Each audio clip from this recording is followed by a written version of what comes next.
yéen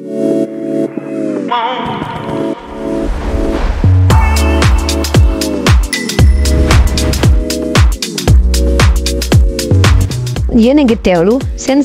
Rewmi 24 TV. asalaamaaleykum sénégalais yi monsieur le maire Bilal Diatta gis naa nga def vidéo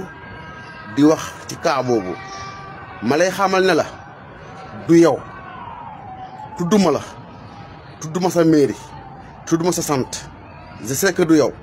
ku mu doon man ak moom la ak famille bi xale bi ñun ñoo ko seq te il m'a demandé le maire même ma garde secret bi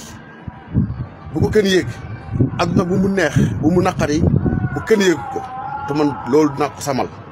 man gor laa doomu gor laa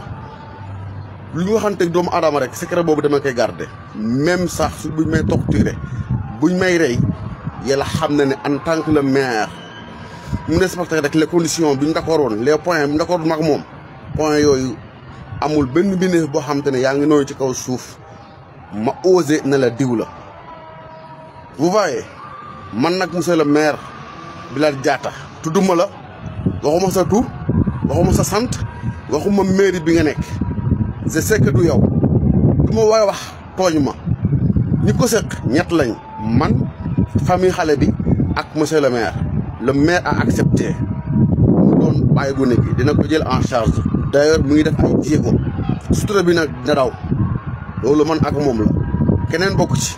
lu ci waay dugg rek yaa dugg sa bopp ki la tudd nga topp ko waaye man tudduma la waxuma la